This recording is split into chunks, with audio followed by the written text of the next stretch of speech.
169.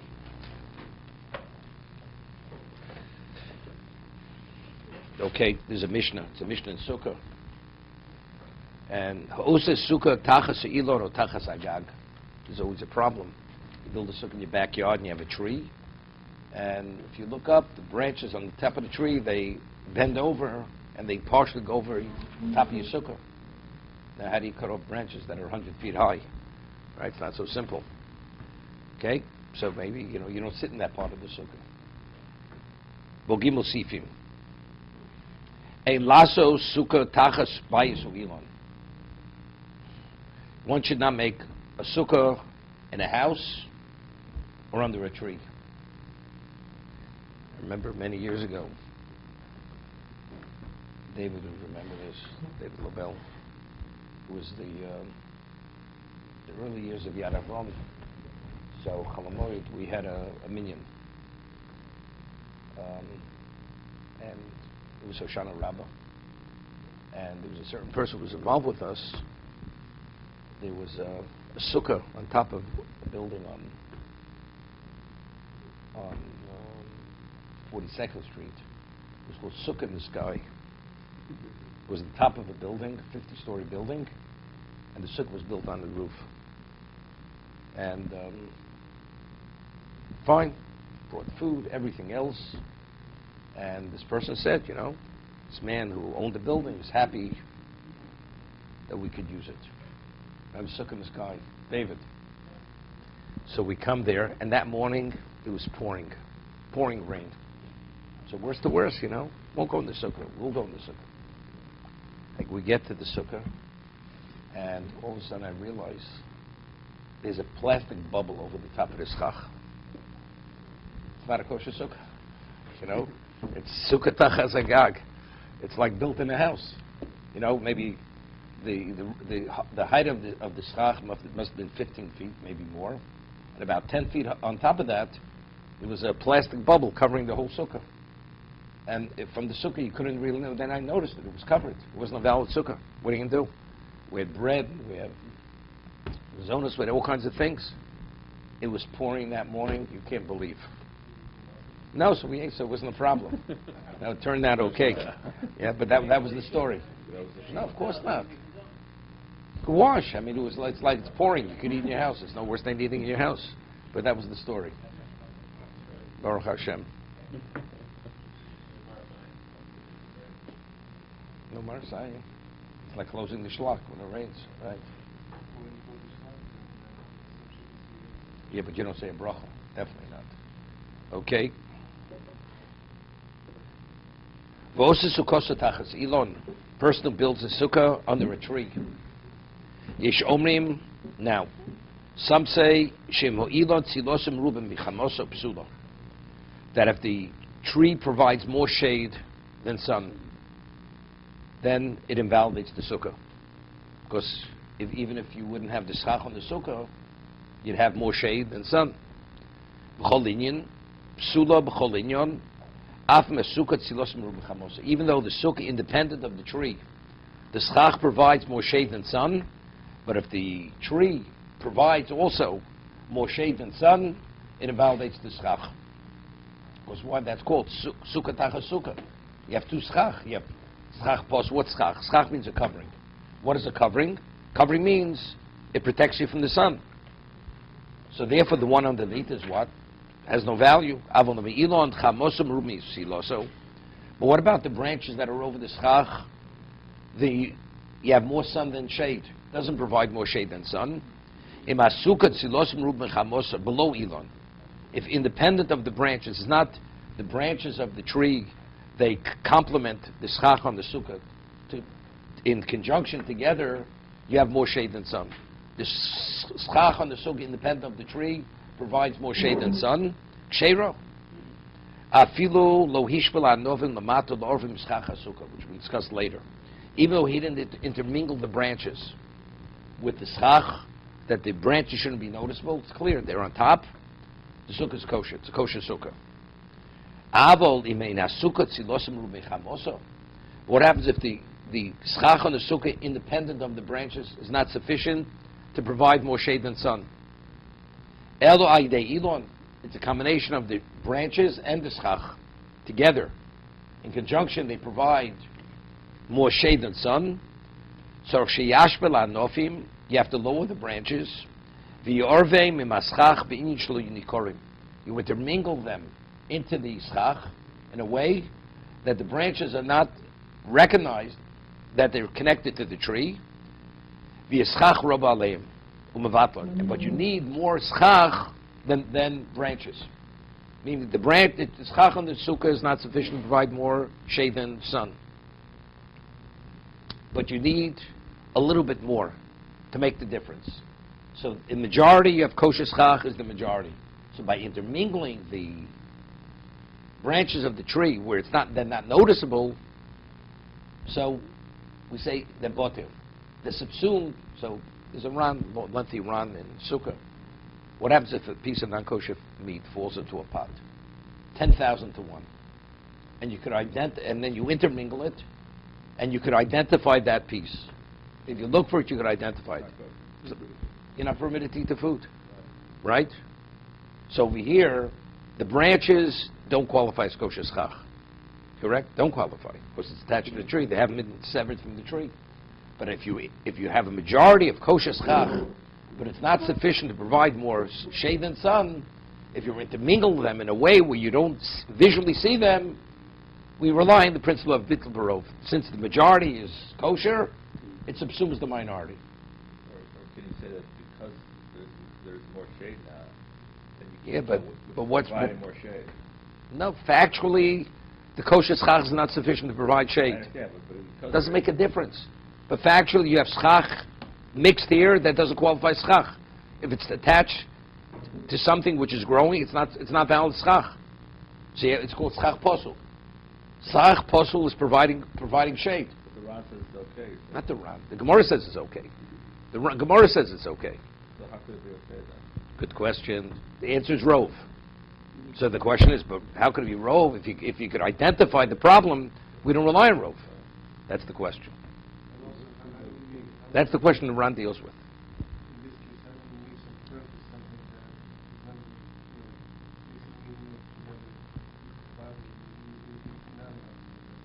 What about if you have majority meat, more meat than milk? Why?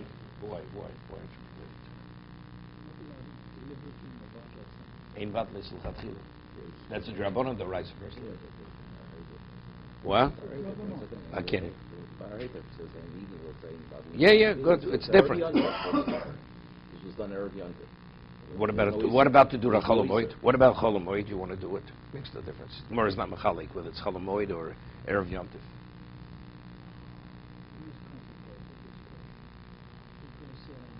First, it's rabbinical. Let's look at the first question is a more basic question, and then the second question. Evad l'slichat chilo, right? That's you're not permitted. First, that's only rabbinical. It's only rabbinical. If you do it, it's only we penalize the person. We don't allow him. So you have to differentiate between a food item and this, right? Here, we're dealing with mitzvahs. I say all evad l'slichat chilo we find is only when you're dealing with an isser, lav. You can be in violation of something. Here, you're not going to fulfill the mitzvah of sukkah, right? Because it's not valid schach. At worst, it's a isser asay. You didn't fulfill the mitzvah of eating in the sukkah. The other case of vadlis chatchila is where you're in violation of a negative command, a los asay. It's much more serious. Okay? Good. It's good. You know, even the Chalamor we can say about these things. No, Chazon Ish said that if you study Tosas and you don't ask the Marsha's question of Tosas, that means you're not studying Tosas properly. Okay, so if you don't ask this question, if with all the background people have, then you miss the boat. Okay, so you're asking a good question. That's the question you have to ask. So you have to differentiate between a lo sasei and a asei. But the Ran asks a question. Now, it's interesting. What's the halacha? And this is the Ran's answer. If you have exactly 50% schach, kosher schach posel, not intermingled, next to one another. The halacha is, we'll see later, is valid. It's based on the Gemara. Although 50-50 is never, we always use rove. The answer is by schach it's sufficient. So since we find that you really don't need a majority, you don't need a majority, even 50-50. Here the problem is, because the schach posel, the schach that doesn't qualify, covers the schach kosher. That's the problem. So as a result of that, intermingling it is sufficient. Is sufficient. That's what he says. We'll see Mishna Berura talk about it. Halacha Mishmusina. We'll see. Halacha Mishmusina. No, that's the Xeris HaKosov. Because it's attached, it's growing. It's growing, it's attached to the tree. If you sever it from the tree, it's valid. Right, exactly. That's enough. Because that, okay, we'll see. That brings it to the level like a 50-50. That makes it like a 50-50.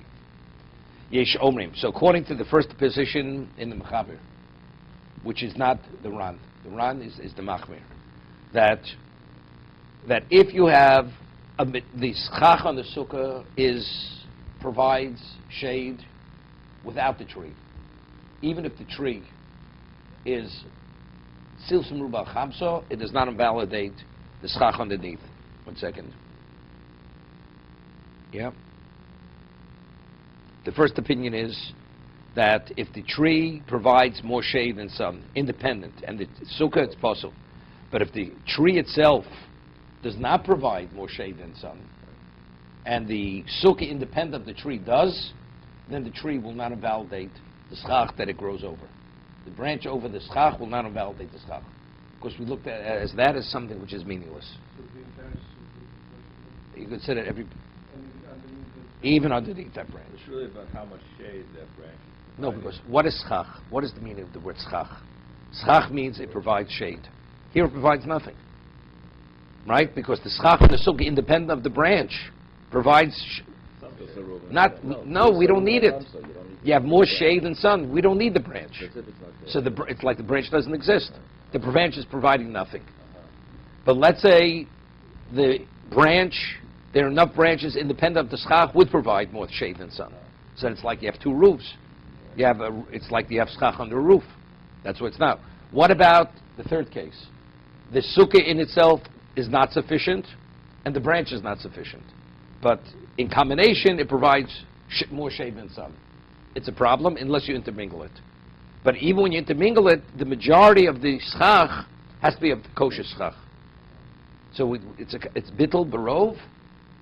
However, you have to conceal the schach posel. Therefore, it has to intermingle that visually you're not able to see it. That's the first opinion in the Mechaber. The Yesh Omrim, the second opinion, Shafilu emasukot siloso meruba mechamso. Below Elon. That even if the sukkah, independent of the tree, provides more shade than sun. Vo Elon chamos meruba siloso. And the tree does not provide shade. And the tree, you'll have more sun than shade. Wherever the branch grows over the schach kosher, that area part of the sukkah is not valid. You're not permitted to sit there. It's considered that as if the kosher schach becomes possible. What's that case? Again, the majority, you have valid schach providing more shade than sun. You have one branch which doesn't provide more shade than sun, growing over part of the sukkah. Wherever that branch grows over, you cannot sit under that branch. So you have enough of the regular schach. Although independent of that branch, you have enough schach. Right. It doesn't help you, right? Correct. Because livestock growing, it's always a problem. it's always a problem, and that's the way we conduct ourselves. No. We're talking. This is where you didn't intermingle it. If you take that branch, intermingle it, it's not going to be a problem. This is when that branch is independent of the schach, right? Wait a second. Even if you lower it and commingle it. No, if you commingle it, it won't be a problem. It would be okay. It would be okay. It would be okay. There's where it's not. This is when it's identifiable. It's growing over. It's not intermingled with the kosher schach. Bein sho'ilon kodem bein shasuka kodma. Okay, now it's interesting. It makes no difference. Let's say initially when you built the sukkah, you had valid schach, and now it was a week before Sukkot, and you had a storm, and now the tree now is on a diagonal, and now the branches are over the sukkah. So when you built the sukkah, the schach was valid. So maybe we'll differentiate. Once it's valid, to invalidate it's not enough. Okay? He says it makes no difference. Whether the yet initially was kosher, it's always Why invalidated. would we even think that would? I mean, it's invalid, it's invalid. No, because it's already established its identity. Sukkot hasn't even started yet. Let's say it happens on Sukkot. On Sukkot. Right? Makes no difference. Factually, it's not valid schach. It's invalidated. What's the opposite one? Why? If you have the branches of the tree which don't qualify as schach, over the schach, the kosher schach, it invalidates the schach.